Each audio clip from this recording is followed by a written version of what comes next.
Hello and welcome to another semi-unboxing by Boardgame Brews. This is a game called Ethnos, which is published by Simon, previously known as Cool Mini or Not, as well as Spaghetti Western Games. Game designer is Paoli Mori and art by John Howe. So the intent of the semi-unboxing videos is to give new game purchasers an idea of what to expect when they get the game home. So initially, the box art is not standing out. It's pretty indicative of the high fantasy kind of game, but it does appear to be well designed, if not vibrant, but it seems that the artwork is pretty consistent throughout the game. You have your elves and wizards and halfling guys here, and your dwarf and your orcs and your mermen and your dragons and flying guys and everything. So they seem to be consistent theme-wise so far. So let's take a look and show everyone what to expect. I have already broken down the components, but I'll give you some impressions and what to expect. Okay? So typically when you open it up, you'll see something like this. You'll have the manual as well as a couple of component boards underneath. Now I've already taken the components out and I've kind of mangled these a little bit, so we'll set them aside.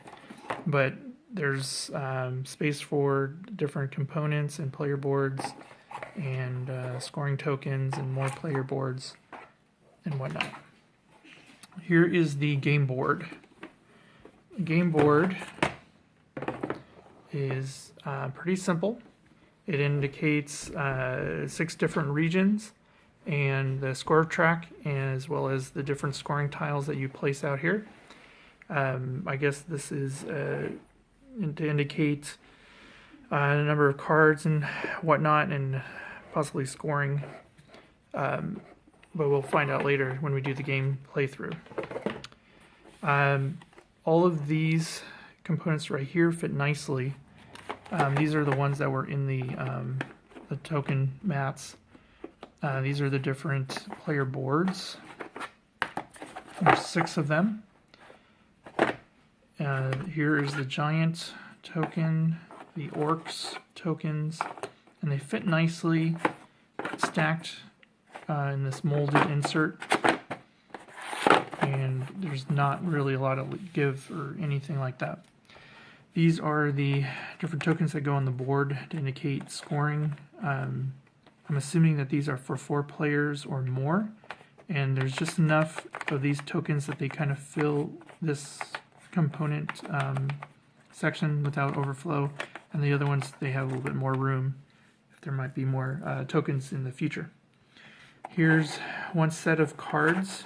These all came in a cellophane wrapper, and these are the different monsters that you would use when you're drawing your cards and collecting them.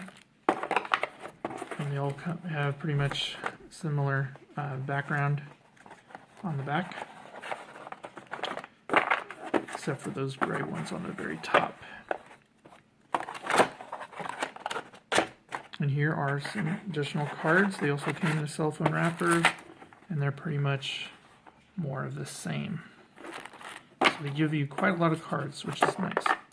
Unfortunately, the card sizes are a little bit of a concern. They're a little narrower than a normal standard card size, so you're not going to be able to put these into a sleeve, a standard sleeve.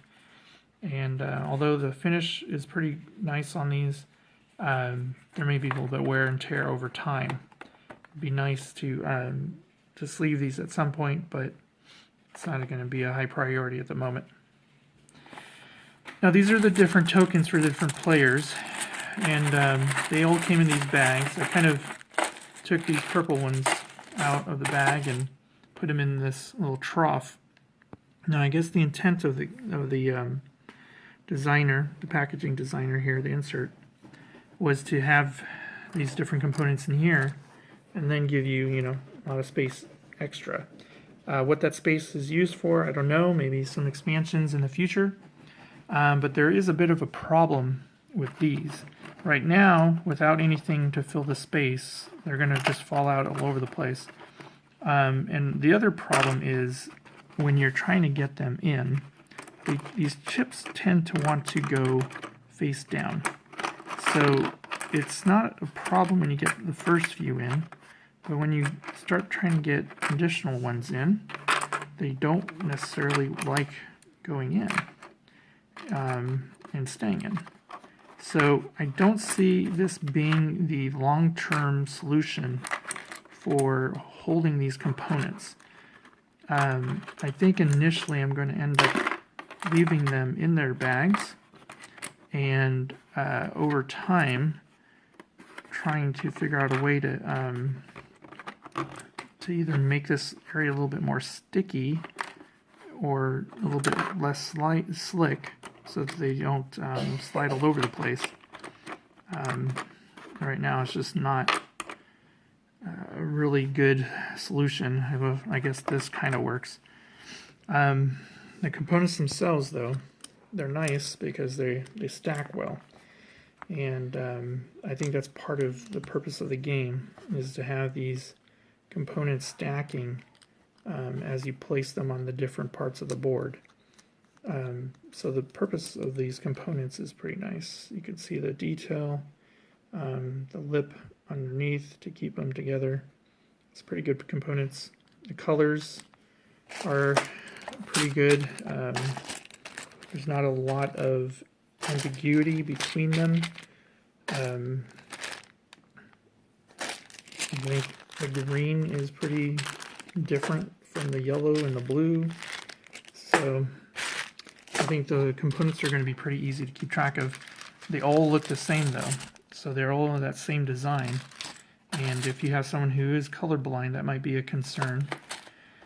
And I'm not sure what the solution will really be unless they make subtle differences in the design in the future. But we'll see.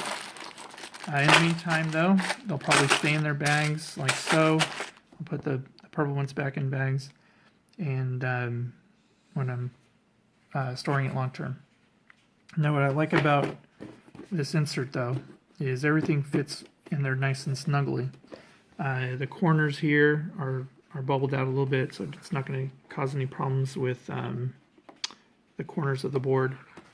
And everything kind of fits to the top, so there's not a whole lot of extra space unless they decide to like extra space for expansions, unless they decide to use this space a little bit more easily. But if the expansions take up too much space, I may end up having to take the insert out.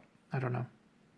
But the art around the box is pretty consistent for what it is. There's not a whole lot of like too much variation that makes it look bad. They seem to do a pretty good job with keeping everything looking the way it needs to look.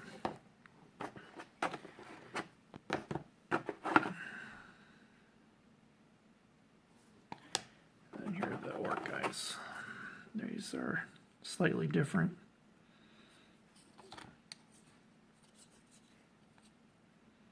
I think the numbers are really the only thing that changes here.